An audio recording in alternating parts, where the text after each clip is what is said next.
नमस्कार। इसके पहले की कक्षा में हमने कबीरदास जी की साखियों को पढ़ा।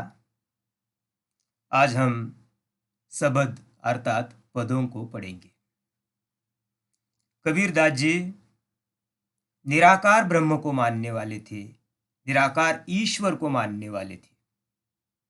अर्थात जिस ईश्वर का कोई रंग न हो, कोई रूप न हो, कोई आकार न हो, कोई नाम न हो, ऐसे ईश्वर को निराकार ब्रह्म या निराकार ईश्वर हम कहते हैं। इस शब्द में स्वयं निराकार ब्रह्म मनुष्य का संबोधन करते हुए कहते हैं, मोको कहाँ ढूंढे बंदे, मैं तो तेरे पास में, नामय देवल नामय मस्जिद, ना काबे कैलाश में, ना तो कौने क्रिया कर्म में, ना ही योग बैराग में, खोजी होए तो तुरत मिली हो, पल भर की तलाश में, कहे कबीर सुनो भय साधो, सब श्वासों की श्वास में। इसके कठिन शब्द इस प्रकार है, उन शब्दों को हम समझने की कोशिश करेंगे। मोको अर्थात मुझे, बंदे अर्थात मनुष्य, देवल अर्थात मंदिर, काबा यानी मुसलमानों का तीर्थ स्थान, कौने किसी, क्रिया कर्म संसारिक आडंबर, योग अर्थात योग साधना, वैराग का अर्थ होता है वैराग्य, तुरत यानी शीघ्र ही, तलाश का अर्थ है खोज। अब इन पंक्तियों को हम समझने की कोशिश करेंगे।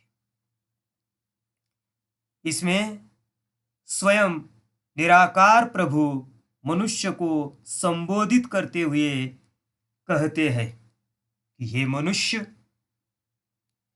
मोको कहाँ ढूंढे बंदे, मैं तो तेरे पास में, नामय देवल नामय मस्जिद, ना काबे कैलाश में। निराकार ब्रह्म कह रहे हैं कि हे मनुष्य, तू मुझे अपने से बाहर कहाँ ढूंढ रहा है, कहाँ मुझे बाह्य जगत में ढूंढते हुए भटक रहा है। मैं तो तेरे बहुत नजदीक हूं, तेरे पास में हूं। मैं न तो किसी मंदिर में रहता हूं, न किसी मस्जिद में रहता हूं। मैं न मुसलमानों के किसी तीर्थ स्थान जैसे काबा में निवास करता हूं, ना मैं हिंदुओं के पवित्र तीर्थ स्थान कैलाश पर्वत पर ही निवास करता हूं। मैं इन बाहरी आडंबरों में, बाहरी स्थानों पर नहीं रहता हूं। इन जगहों पर मुझे खोजना व्यर्थ है, बेकार है। इस प्रकार मुझे बाह्य जगत में खोजते हुए भटकना, यह तेरा व्यर्थ कार्य है। ना तो कौने क्रिया कर्म में, ना ही योग बैराग में। न तो मैं किसी विशेष क्रिया के करने से मिलता हूं, न किसी कर्म कांड में ही मैं नहीं मिलता हूं, न मैं योग साधना करने से मिलता हूं, न संसार को छोड़कर सन्यासी बनने से ही मैं मिलता हूं।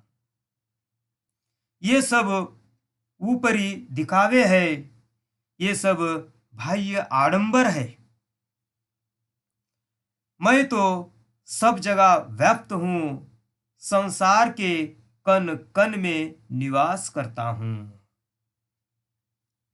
खोजी होए तो तुरत मिलहो, पल भर की तलाश में, कहे कबीर सुनो भई साधो, सब श्वासों की श्वास में। यदि सच्चा खोजने वाला भक्त हो, जिसके मन में मुझे पाने की सच्ची ललक हो, चाह हो, तो मैं तुरंत ही उसे अपने ही अंदर दर्शन देता हूँ। कहीं बाहर जाके मुझे ढूंढने की जरूरत नहीं है। मुझे पाने के लिए तो पल भर की सच्ची लगन ही काफी है, सच्ची चाह ही काफी है। कबीरदास अपने भक्तों को संबोधित करते हुए कहते हैं, सुनो भाई संतो, वह परमात्मा जो निराकार ब्रह्म है, वह सब प्राणियों में विद्यमान है। जैसे सांस तुम्हारे भीतर है, वैसे ही परमात्मा भी तुम्हारे ही अंदर निवास करता है। अतः उसे किसी बाह्य जगत में, किसी तीर्थ स्थान पर या किसी क्रियाकर्म में खोजना व्यर्थ है। उसे खोजना है तो अपने मन में खोजो, बाह्य जगत में नहीं।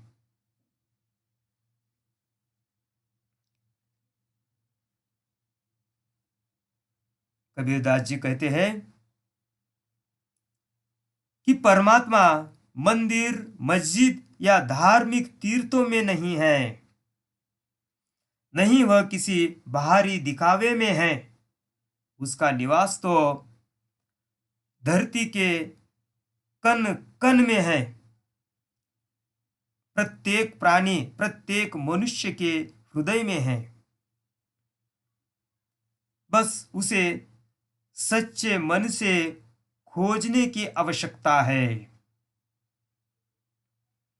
इस पद में मैं निराकार ब्रह्म के लिए तथा तेरे मनुष्य के लिए प्रयुक्त हुआ है।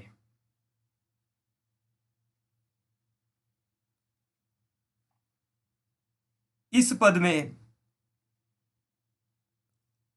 तो तेरे, मैं, मस्जिद, काबे, कैलाश, कौने क्रियाक्रम में, योग बैराग तो तुरते मिलहो, कहे कबीर साधो सब श्वासों की श्वास में, अनुप्रास अलंकार का प्रयोग जमकर हुआ है।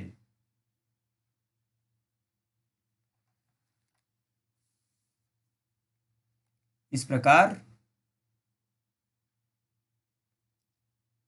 इसमें कबीरदास जी स्वयं निराकार ब्रह्म को मनुष्य का संबोधन करते हुए यह कहते हुए दिखाया है कि हे मनुष्य, मैं कहीं बाह्य आडंबर या बाह्य क्रियाओं में नहीं हूं, बल्कि मैं तो तुम्हारे ही अंदर हूं। सच्चे दिल से तुम अपने ही अंदर मुझे ढूंढो, मैं तुरंत आपको मिल जाऊंगा।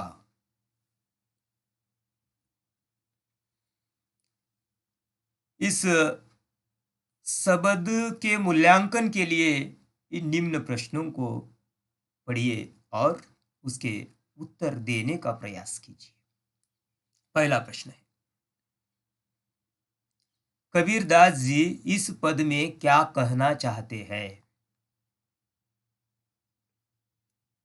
दूसरा प्रश्न, इसमें कौन किससे कह रहा है?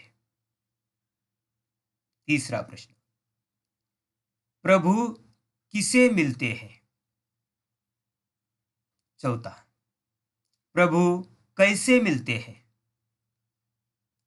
5वां प्रश्न, मैं तथा तेरे किसके प्रतीक है? 6ठा प्रश्न, मनुष्य भगवान को कहां कहां ढूंढता फिरता है?